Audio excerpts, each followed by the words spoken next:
Well, good morning, sisters and brothers. Good morning.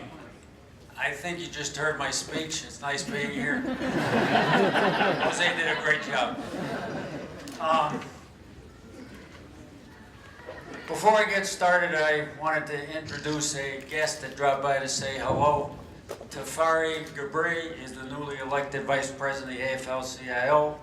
He comes more out of the trenches than many have in the past in those kind of leadership positions. He was the Central Labor Council president in Orange County in LA, and he was in Chicago meeting with Amnesty International and trying to tie together human rights and workers' rights, and just wanted to drop by and say a quick hello. I think he's over there somewhere. Brother Tafari. Brothers and sisters, brother and sister labor activists and rank and file fighters. It's good to be in Chicago with all of you.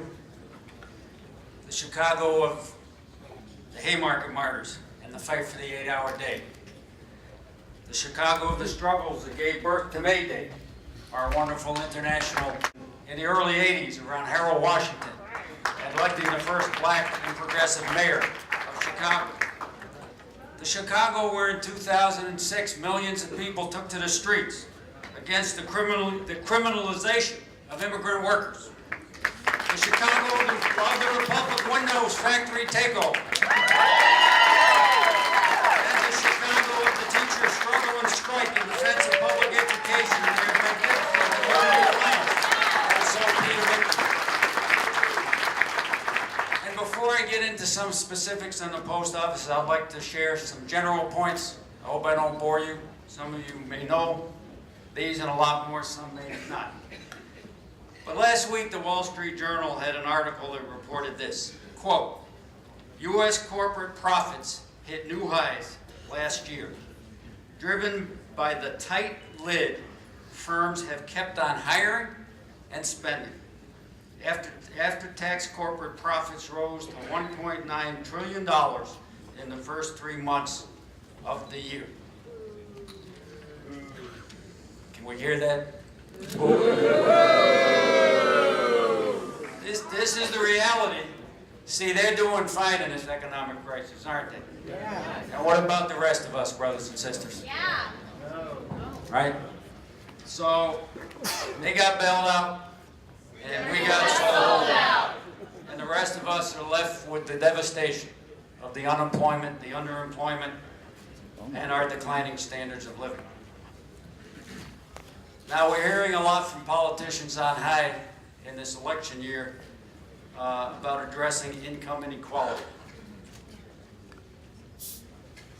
But we're living in a moment where 6 members of the Walmart family have the accumulated wealth of 40% of the people of this country, or 110 million. 6 individuals. And GE, for those, anybody here ever worked for GE? I met somebody last night who has. A couple years ago, they did what? They made $14 billion in profit. And guess what they paid in taxes? It's even better than zero. Got a refund. They got a refund. And it was just reported that the giant Caterpillar company did what? $2.4 billion in tax evasion, perfectly legal, offshore accounting scams. And of course, when they don't pay, who does? We do. And when we don't have the tax base, it gets taken out of the public services and public sector in many cases as well. So we're facing, different than the corporate entities and their CEOs, we're facing a grim austerity. And an austerity that's couched behind the catchphrases of shared sacrifice. Yeah. Hear that plenty? They share, we sacrifice. Right, they share. Somebody said it right. You want to come up too, brother? Brother, they share and we sacrifice. And I, for one, don't want to share anything with these bastards. Right.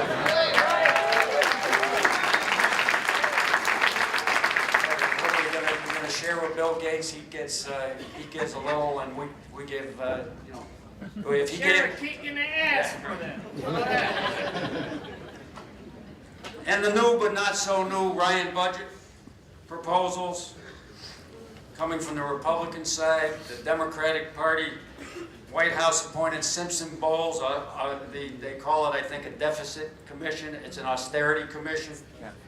The bipartisan deals coming out of Congress all do what? They're all attacking Social Security, they're all attacking Medicare, they're all attacking food stamps, retirement benefits, unemployment benefits. All of it's under assault.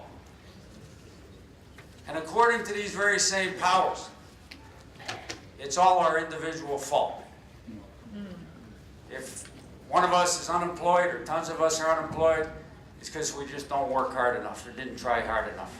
If we can't get an education or can't afford to get an education, it's our fault. If we lose our homes, it's our fault. If we don't have health care and can't afford health care, they want us to believe that it's our fault. And as long as workers and the working poor buy into that,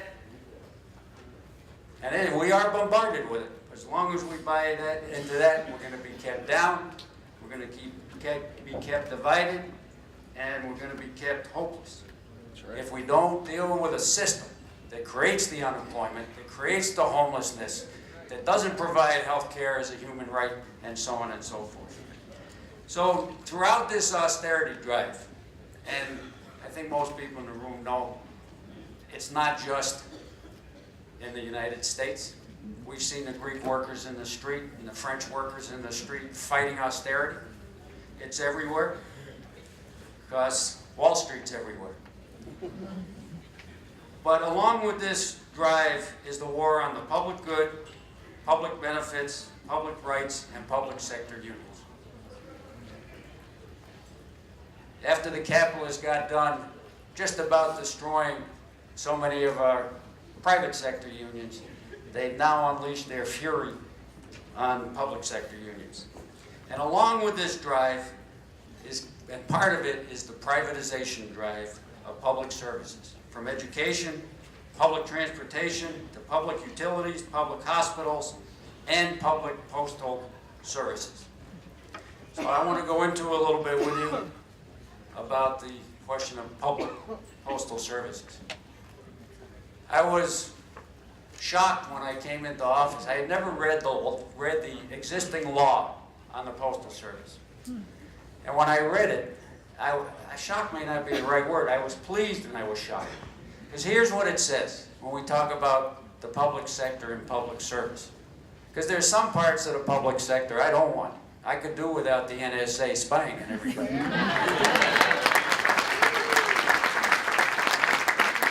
But when it comes to serving the needs of the people, that's a different matter. So here's what the 1970 law says, still in effect. The United States Postal Service shall be operated as a basic and fundamental service provided to the people by the government of the United States, authorized by the Constitution, created by act of Congress, and supported by the people. The Postal Service shall have as its basic function the obligation to provide postal services to bind the nation together. It shall provide prompt, reliable, and efficient services to patrons in all areas and shall render postal services to all communities. How does that sound, brothers? But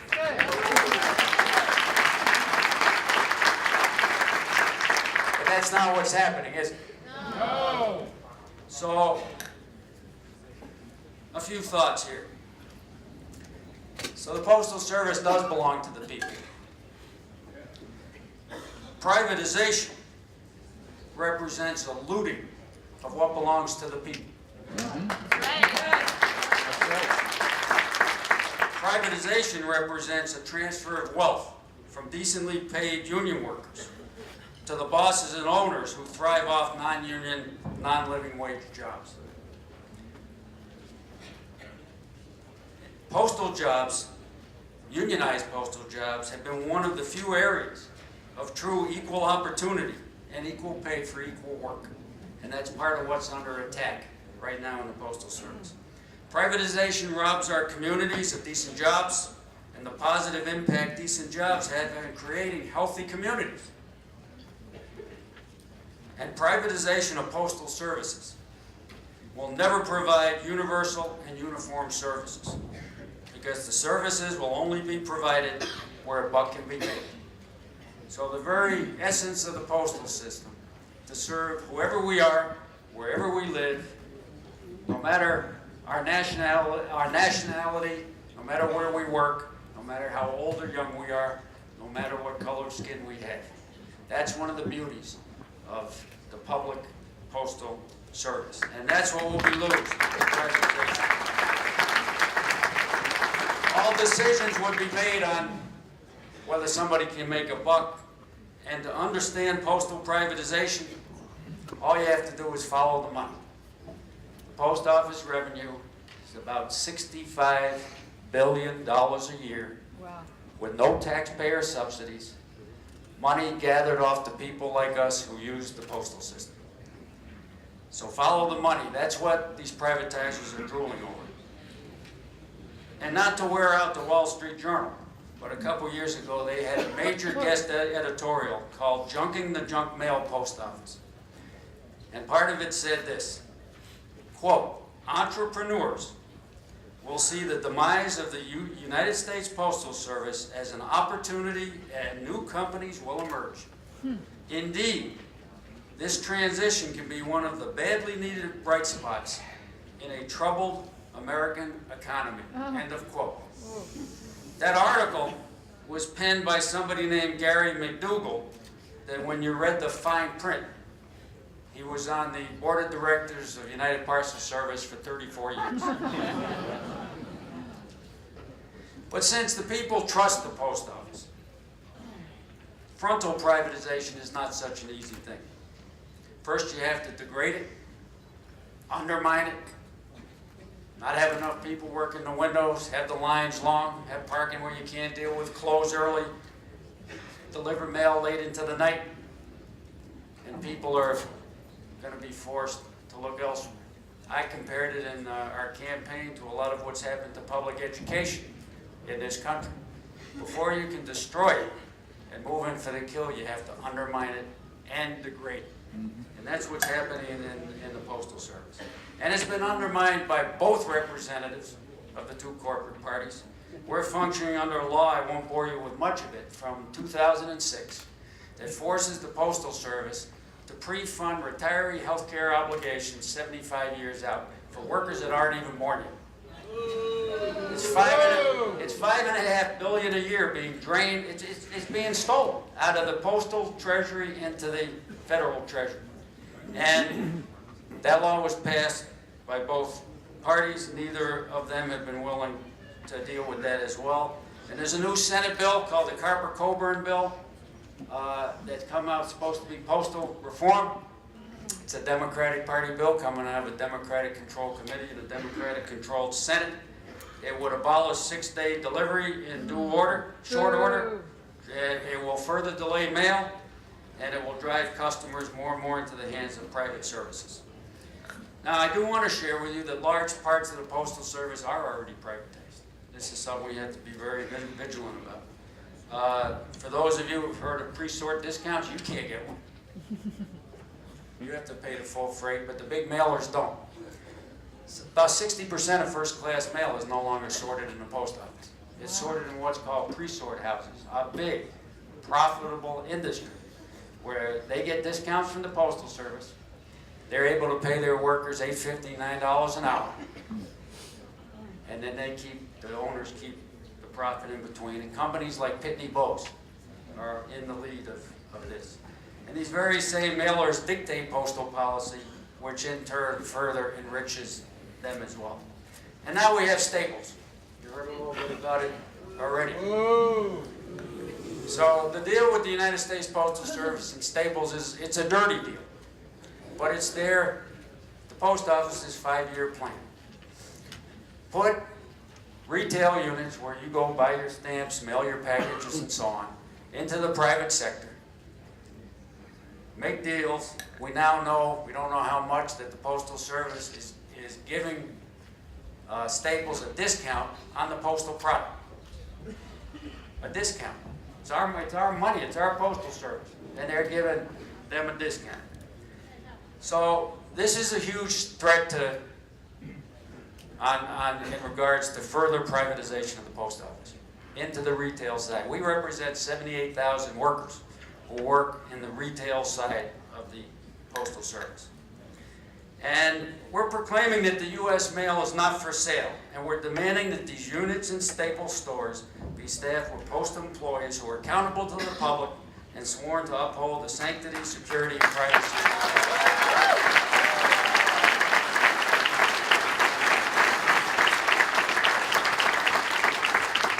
And if Staples and the post office won't do that, then we're in the process of asking people to take their business elsewhere. I do want to share, since I raised the NSA, that really, when you think about it, written postal communication is the last bastion of private communication. So I hope you'll join us in the streets at lunchtime. The buses are going to be out front. And I salute your solidarity. This is going to be first come, first served solidarity. There's only so many buses, so you're going to rush out to get on there. I think they have room for about 300 people. But I salute your solidarity. And I'm very pleased to be here speaking at the Labor Notes Conference, because that's been part of the foundation of this organization and conference from the very start. And need more buses. Well, we got a lot of ATU brothers and sisters here. Maybe they're carrying some.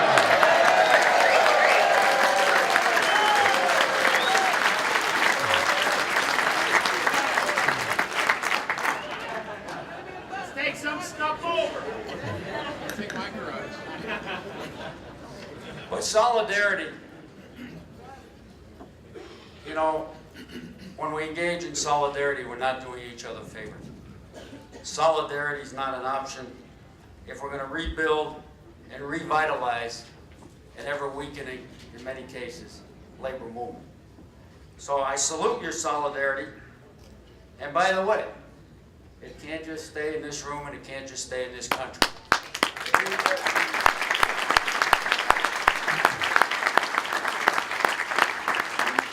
We just had a trial a couple days ago at the National Labor Relations Board around getting the Staples contract with the Postal Service.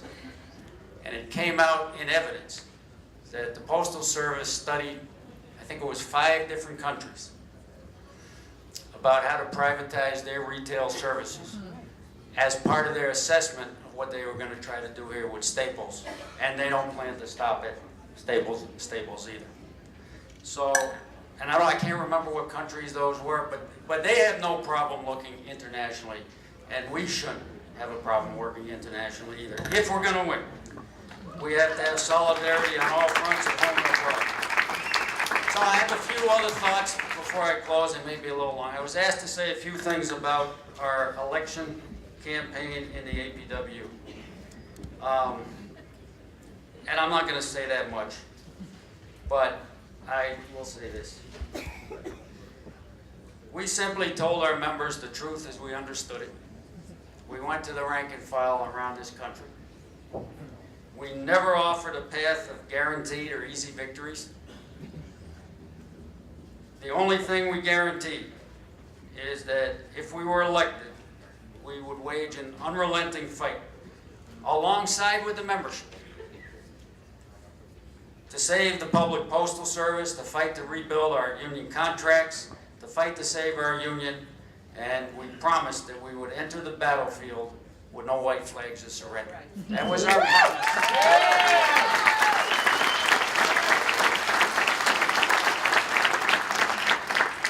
And we asked the members to support us if they wanted a union that was willing to fight back. And our members had been through a bitter experience of a concessionary contract that established multi-tiers, and they had also suffered the repercussions of the closings of hundreds of mail processing centers. And I think on that experience, that was a lot of the basis where the members of the American Postal Workers Union did respond to a call for an activist union leadership. But just like many of you, I do want to point out, just like many of you, we were never dissidents within the American Postal Workers Union. We, members of our slate for National Union office, had been in the trenches in local leadership positions for a long time. We supported our union. We united with all those who could be united with on a principled basis over the many years, including with our national leadership at the headquarters level when it was done on a principled basis. And of course, support always includes criticism if it's done in a way to build the labor movement. So that's all I'll say about our campaign. But one of the things we ran on was the need for a grand alliance with the people of this country to save their postal service. Their postal service. And a national alliance in defense of the common good and in defense of what we believe is a democratic right of the people of this country to have universal and uniform postal services. We have much to learn from the Chicago teachers, from the APWU in terms of how to build strong worker community alliances. We believe that's the only way that we can. And we're reaching out to allies and their organizations, from seniors to retirees, civil rights, veteran groups, the labor movement, faith-based groups, the Occupy movement, and even some business groups that also need a vibrant postal service as well. But a precursor to this alliance, Brother Jose stole this, the thunder on this. A precursor to building this alliance with the people is building the unity of the 4 postal unions. We have 4 postal unions, for those who don't know. The American Postal Workers Union, National Association of Letter Carriers, the Mail Handlers Union, and the Rural Letter Carriers Union. We had been far too divided in the past. And those divisions only help management, and guess who else? Of course, the privatizers. So I'm very pleased to share with you, although now it's no secret, that we recently formed the Postal Union Alliance, signed by the 4 presidents.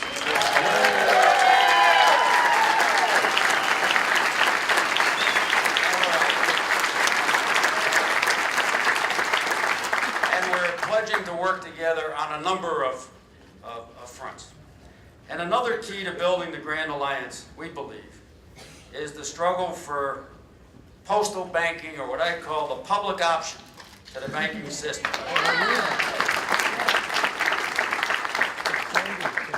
And let me just go into that briefly. I don't have notes here, so I'll do it off the top of my head.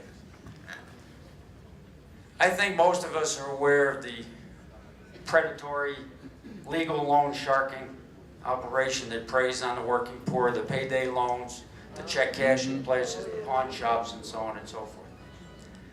What I didn't realize till recently is just how deep that problem is. There's 68 million adults that don't have access to a bank. Wow. 38% of the zip codes in this country don't have a bank in that zip code. But guess what is in that zip code? Got a post office, right? The average family that's caught in this alternative financial services trap spends $2,400 a year. $2,400 a year on interest and fees once they get stuck in the trap of the payday loans and the check cashing operation. These are already low-wage workers. $2,400 a year. Postal banking happens all over the world. It used to take place in this country up until the early 1960s. If anybody's ever gotten a money order from a post office, I know I have. Anybody? Mm-hmm. That's a vestige of postal banking. And without ripping off the people. Nonprofit banking done on some kind of fair administrative fee basis would bring in billions of dollars of new revenue and jobs into the United States Postal Service. So here we have a deep social need, and we have a postal service whose mission is supposed to be to serve the people. And so we're going to be working very hard in the coming months to promote and advocate that the post office take on some form of postal banking, and that we provide an alternative.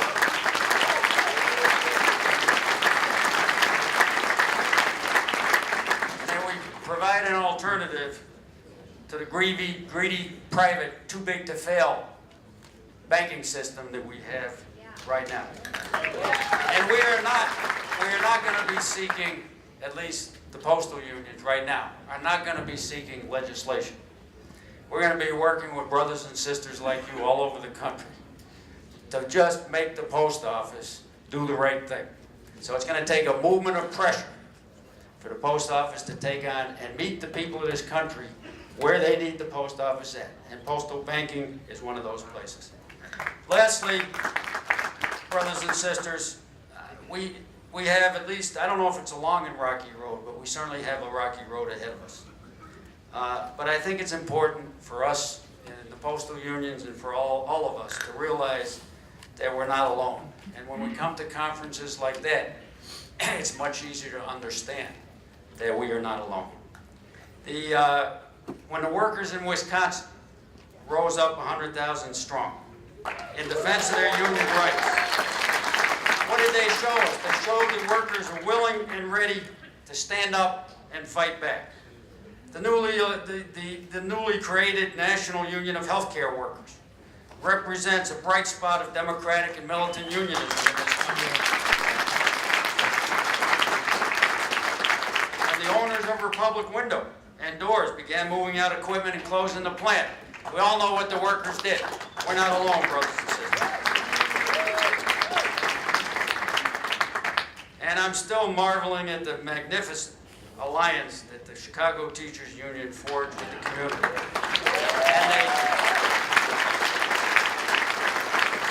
And they fought the powers that be, whether they had an R after their name or a D after their name. They fought the powers that be in defense of their jobs and in defense of the children and in defense of the parents of this city and of this country.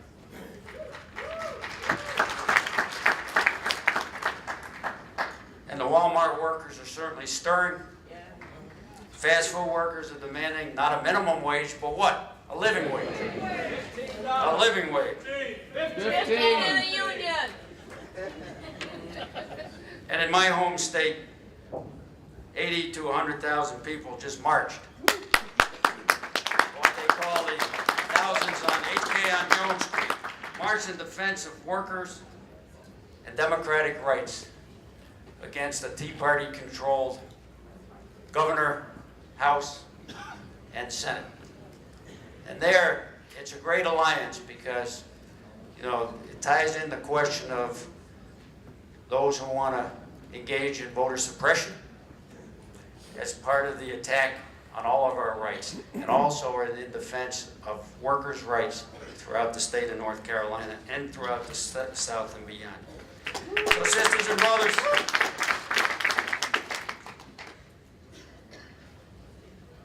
I'll end with this. From the workroom floor to the streets, from our neighborhoods to the halls of Congress, it is time, and I'm not saying none of it's going on, but let me put it this way. It's time to even better educate, organize, mobilize, and galvanize. If there's ever a time to stand up and fight back, this is it, brothers and sisters.